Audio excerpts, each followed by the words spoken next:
আউযু বিল্লাহি মিনাশ শাইতানির রাজীম। বিসমিল্লাহির রহমানির রহিম। হযরত আনাস রাদিয়াল্লাহু থেকে বর্ণিত, তিনি বলেন, রাসূলুল্লাহ সাল্লাল্লাহু আলাইহি সাল্লাম ইরশাদ করেছেন, কিতাবধারীগণ তোমাদের সালাম করলে তোমরা ওয়া আলাইকুম বলবে। বুখারী ও মুসলিম। সালাম করার পদ্ধতি এ অধ্যায়ে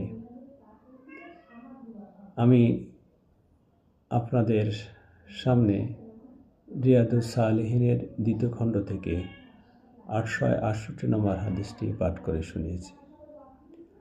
আজ 26শে ফেব্রুয়ারি বৃহস্পতিবার, 13ই ফাল্গুন 1432 বঙ্গাব্দ এবং 8ই রমজান 1447 হিজরি।